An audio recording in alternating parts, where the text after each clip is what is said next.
नमस्कार साथियों, आप सभी का स्वागत है नेक्स्ट लेवल राजस्थान के यूट्यूब प्लेटफॉर्म पर। तो ये आपको जो दिख रहा है ये बहुत अच्छे से दिख रहा होगा। 2 दिन पहले बहुत अच्छे से दिख रहा है, पूरे मार्केट में बढ़िया तरीके से चल रहा है। आलोक राज जी ने बोला था कि भैया हमारे पास 7,500 पद ही है और हम तो 7,500 पदों पर ही निकालेंगे। बहुत सारे अपने कोचिंग वाले सबने बोल दिया था आप मानसिकता सेट करो। बोले कैसे करें? बोले सर 7,500 पद ही है, इन्हीं में से ये आ जाएंगे, इन्हीं में से वो आ जाएंगे।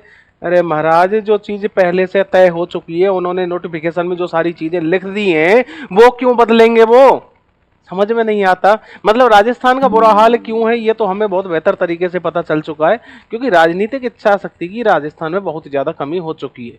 लेकिन जो स्टूडेंट्स ने अपना जो ट्रेंड लिया, बोले गुरुजी ट्विटर पे आ जाए, ये आ जाए, वो आ जाए, मैंने 2 दिन पहले फिक्स बोल दिया था मैं इसमें जो शब्द लिखे हुए हैं टेक्निकली रूप से पॉसिबल नहीं है, इनको डेट आगे करनी पड़ेगी। कारण क्योंकि उसमें L2 सामान्य शिक्षा के पद थे ही नहीं, और यदि L2 सामान्य शिक्षा के पदों को निकाले बिना अगर ये भर्ती निकाल देते तो ये बच्चे क्या करते और ये बच्चे क्या करते? मतलब सरकार की हालत खराब करने वाले थे। ये सीधी सी बात है भाई। 3 महीने जिसके पास कोई काम नहीं वो सरकार की हालत खराब करता, ये सरकार को पता था। सरकार तुरंत बैकफुट पे आई, और तुरंत बैकफुट पे आते ही आज आलोक राज जी क्या ट्वीट कर रहे हैं? बोले शिक्षा विभाग के अधिकारियों से बात चल रही है, भैया आपके पद बढ़वा देंगे और नवंबर के आखिरी सप्ताह में आपको नोटिफिकेशन जारी कर देंगे।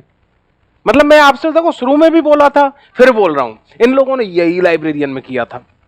अगर आप लोग प्रयास करते हो तो पद 20,000 तक आ जाएंगे, वरना ये निकालेंगे 15,000। फिलहाल की न्यूज ये है, यदि आप अपने प्रयासों पे बने रहते हो तो 20 से 22-23,000 तक पद टेक्निकली रूप से पॉसिबल हैं। 22-23,000 पद आपके आ जाएंगे, वरना ये भर्ती जो निकालने वाले हैं वो 15,000 पद हैं। बात साफ और सीधी है, ये कैसे भी समझ लें आप। तो इसीलिए मैं आपसे यही कहूंगा, प्रयास कर लें। घर से बाहर निकलने की जरूरत नहीं है। आज के समय की जो ये सरकार है ना, इसके लिए आपको घर से बाहर निकलने की जरूरत नहीं है। घर से ही ट्विटर ट्रेंड करा दीजिए, क्योंकि ब्यूरोक्रेसी की बेस पे सरकार चल रही है। इनको बस थोड़ा सा यूं हिला दो, उसी में काम हो जाता है। जैसे लाइब्रेरियन से लेके कहीं भी आ जाओ, इन्होंने वही किया है। पहले यूं एक छोटा सा टुकड़ा फेंक के देखते हैं बाहर, अच्छा आवाज हुई, बोले कुत्ते आए नहीं आए, बोले नहीं आए, ठीक है कर दो काम, चलने दो जैसे चल रहा है। अच्छा बोले आ गए, हल्ला मच रहा है, ठीक है थोड़ा सा और डाल दो। ये ऐसे मतलब टेस्टिंग चेक करके देख रहे हैं, ये हाल चल रहा है। मतलब इन्होंने स्टूडेंट्स को, मतलब जो शब्द मैंने थोड़ी देर पहले यूज किया था ना, वो समझ रखा है इन्होंने। मतलब अपना प्लेग्राउंड समझ रखा है इन्होंने। स्टूडेंट्स की कोई वैल्यू नहीं छोड़ी इन्होंने अपनी नजर में। ये बस सेकंड मेट में सरकार चला रहे, ऐसे थोड़ी चलता है। बाकी 2 दिन पहले मैंने आपको बोला था डेट बदलेगी, बदली सर डेट। कारण उसका जो मैंने टेक्निकल टर्म्स बताए थे, क्योंकि इसमें L2 सामान्य शिक्षा के पद नहीं है। यदि ये बाद में इनको 2 गुना भी करते हैं तो L2 सामान्य शिक्षा के पद नहीं दे सकते इस स्थिति में ये। और यदि इनको L2 सामान्य शिक्षा के पद इनको देने हैं तो इनको दोबारा से नोटिफिकेशन बाकायदा संशोधित करके पूरी तरह से निकालना होगा। उसके बाद भले ये 100% पद बढ़ा दें। ये दूसरी बात है।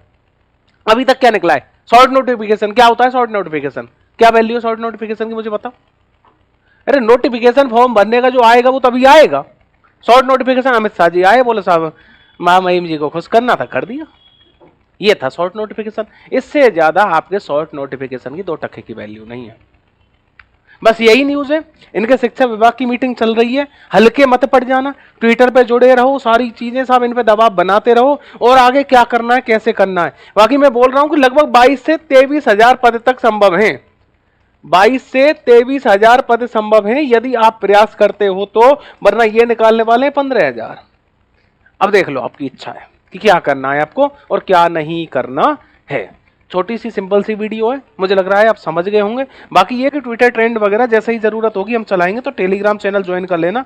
RAHULSINGHDAGUR1, ये टेलीग्राम चैनल ज्वाइन कर लेना, जिससे कि आगे ट्विटर ट्रेंड वगैरह चलाएं तो आपसे जो अपेक्षित सहयोग है वो लिया जा सके। क्योंकि टीचर के बारे में मैं बोल चुका हूं, हम जयपुर में रहते हैं, आपकी मदद कर सकते हैं, वरना अगर हम कोई ज्यादा हाथ पैर फेंकेंगे तो ये लोग हमको कोचिंग माफिया अगर बोल के धीरे से चुप करा देते हैं। इनको चुप कराने में कुछ नहीं लगता, क्योंकि मेरा वोट एक है, इनको चाहिए वोट। आपके पास बहुत सारे वोट है, मेरा एक है। इनको एक से खाक फर्क नहीं पड़ेगा, लेकिन आपसे फर्क पड़ेगा। इसीलिए प्रयासों में बने रहें, अपने दिमाग को डाइवर्ट किए हुए ना, धीरे से 2 ट्वीट कर दिए, क्योंकि सरकार बिल्कुल ऐसी चल रही है इस समय पे कि आप धीरे से 2 ट्वीट करके उंगली करके सो जाओ, आपका काम हो जाएगा। तो इसीलिए सजग रहिए। और पदों में जैसे आपने ये जो 2 दिन आपने, हालांकि आप जैसे दीपावली में थे भले ही, तो दीपावली के दरमियान आपने क्या किया, थोड़े शांत रहे, ज्यादा बोले नहीं। तो ये ज्यादा ना बोलने की वजह से अब हालांकि भले ही चाहे आपने ट्वीट वगैरह वो सारी चीजें ट्रेंड वगैरह में नहीं कर पाए हो क्योंकि आप लोग भी घर पे थे, लेकिन जिन लोगों ने इंडिविजुअल ट्वीट किया कि भाई हमें चलाना चाहिए, बहुत सारे मैसेज पड़े होंगे सोशल मीडिया पे। इन लोगों ने देखे, इन लोगों के देखते इनको समझ में आ गया कि मामला अब सधेगा नहीं। इन लोगों ने सब, दीपावली खत्म नहीं हुई, आज भाई दूज का दिन है। आज भाई दूज अभी चल रही है, कुछ जगहों पर बहनें अभी अपनी जो भाई दूज का दिन है वो मना रही होंगी, शायद लेट आई होंगी तो, लेकिन उससे पहले साहब इनका एक वो न्यूज आ जाती है कि भैया हमारी बातें चल रही हैं। मतलब सर आप भाई दूज को छोड़ के मीटिंग करने आ गए। ये है केवल आपके एक घेमा घेमी की ताकत। और यदि आप एक जगह इकट्ठे हो जाओगे तो सरकार में आप समझो आपके काम सारे होंगे। ये ताकत है इस समय सरकार की। क्यों? ब्यूरोक्रेसी और नेता में दो में फर्क होता है। नेता से लोग बहुत ज्यादा मांगते हैं, ब्यूरोक्रेसी में लोग बहुत कम पहुंच पाते हैं। तो मुद्दे जो केवल उठ पाए ऊपर, उनको ही निपटाने की इनकी जिम्मेदारी होती है, बस माहौल नहीं बनना चाहिए। नेता छोटे छोटे मुद्दे निपटाता है, जैसे मैं चला गया, सर मेरा ये काम है, ये करा दीजिए, वो करा देगा। लेकिन जो बड़े मुद्दे होते हैं, ये इनको निपटाने की जिम्मेदारी केवल किसकी होती है? ब्यूरोक्रेट्स की होती है। छोटे मुद्दों से ब्यूरोक्रेट्स को कोई मतलब नहीं, पर्सनल वालों से। तो इनको बस कौन से वाले चाहिए? ये लार्ज स्केल वाले। और रीट तो आपका है ही लार्ज स्केल का मुद्दा, हमारा जगह ले लीजिए, कुछ नहीं रखा। हाँ, और 22-23 हजार के बाद में अगर ये 22-23 हजार की भर्ती निकल जाती है तो ये तय है कि लगभग अगले 2 साल में इनके पास लगभग शायद 40 से 45 हजार की भर्ती और है। 40 से 45 हजार सीट का बैलेंस और बन रहा है इससे आगे। फिलहाल जो डीपीसी के बाद में एडजस्टमेंट बनेगा इनका, फिलहाल डीपीसी के बाद का एडजस्टमेंट इनका कितना है? 22 से 23 हजार का है। और इस समय आलोक राज जी ने बोल दिया है कि भैया जो आपका जुलाई होगा, जुलाई तक हम इसका रिजल्ट वगैरह दे देंगे। जो आपकी जो ये रीट आएगी, कोशिश करेंगे कि नवंबर के आखिरी माह में इसका नोटिफिकेशन जारी हो जाए और जुलाई के आसपास हम इसका जो भी रिजल्ट वगैरह है जुलाई में इसका जारी कर दें और आपको फ्री करें और आपको मास्टर बना के आपके स्कूलों में भेजें। तो मैं आपको देखो फिर से यही बोलूंगा, रीट की तैयारी कोई इसलिए नहीं करता कि सर देखो यहाँ पे हमने चलो ये बीएड या एसटीसी कर ली और उसके बाद में चलो आगे चले गए और हम टॉप कर लिए। रीट की तैयारी में बच्चा इसलिए सबसे ज्यादा आता है राजस्थान का, क्योंकि सबसे ज्यादा जगह राजस्थान में रीट की निकलती है। उसको पता है कि अगर 5,000 जगह निकल रही है तो वहां पे 5,000 बच्चे लगेंगे, लेकिन अगर 50,000 निकल रही हैं तो उस भर्ती में 50,000 बच्चे ही लगेंगे। और सबसे ज्यादा बच्चा राजस्थान में जो जॉब पाता है वो रीट से पाता है। और अगर आपने रीट की भर्ती का ये 7,000 वाला हाल कर दिया ना, तो राजस्थान में सरकारी जॉब तो कोई बचेगी नहीं। फिर भाई कुछ और देख लेना अपने लिए भले ही। तो इसीलिए प्रयास करें कि ये जो अपनी जो शिक्षा व्यवस्था है इसको बेहतर बनाए रखें।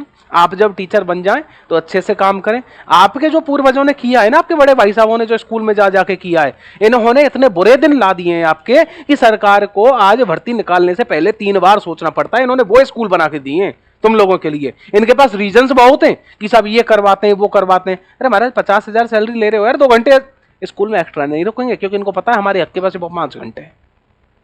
तो अब तक जो करके दिया है ना, ये आपके पूर्वजों ने करके दिया है। इसीलिए ध्यान रखें कि कम से कम राजस्थान की शिक्षा व्यवस्था बनी रहे, बद से बदतर ना हो। इस दिशा में प्रयास करो, इन चीजों को खराब मत करो। बाकी ये कि प्रयास करो, 22 से 23 हजार पद आ सकते हैं। बाकी ये लोग फिलहाल की स्थिति में 15,000 तक पद देने की बात कर रहे हैं, क्योंकि इन्होंने जो फिलहाल फाइल भेजी हुई है वित्त विभाग को, उसमें लगभग 15,000 पदों की अनुशंसा की गई है, जो कि डीपीसी के तहत खाली होने वाले हैं। एक नंबर बात। एंड सेकंड थिंग, सबसे बड़ी और इंपॉर्टेंट बात, सरकार ने अब तक झोल बनाए रखा था।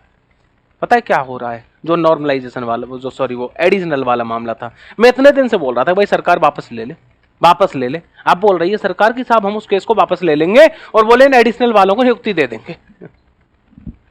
मतलब तुम लोग हाई कोर्ट से लड़ लिए, सुप्रीम कोर्ट में पहुंच गए और बोले साहब हम फाइल को वापस ले लेंगे।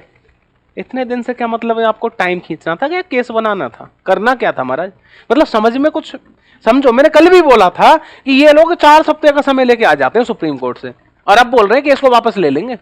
4 हफ्ते बिगाड़ने के बाद में इनको समझ में आ रहा है कि केस को वापस ले लेंगे, इन बच्चों को भी ज्वाइनिंग दे ही देते। मतलब क्या स्थिति है यार? तुम लोगों की कोई तर्क शक्ति है? इनकी कोई तर्क शक्ति नहीं है। ये है सब इनकी स्थिति। बाकी आप सभी समझदार हैं, आप सभी जुड़े, आप सभी को बहुत बहुत धन्यवाद। बाकी एडिशनल वाले निश्चिंत हो जाओ, जिन्होंने एडिशनल सब्जेक्ट से कोई भी ज्वाइनिंग कर रखी है, उनकी जो भी आपकी पदोन्नति होनी है मतलब आपको सीनियर भी बनाया जाएगा, आपकी पदोन्नति होगी बाकायदा। इसके अलावा बाकायदा एजेस जैसे नॉर्मल वाले हैं उसी तरीके से आपको आगे ट्रीट किया जाएगा, बाकायदा भर्ती होंगी। दवा के एडिशनल सब्जेक्ट लो और मौज करो, कोई टेंशन वाली बात नहीं है, मस्त रहो और चैन से जियो। तो एडिशनल वालों के लिए खुशखबरी है। ओके, सभी को बहुत बहुत धन्यवाद, नमस्कार आप सभी को।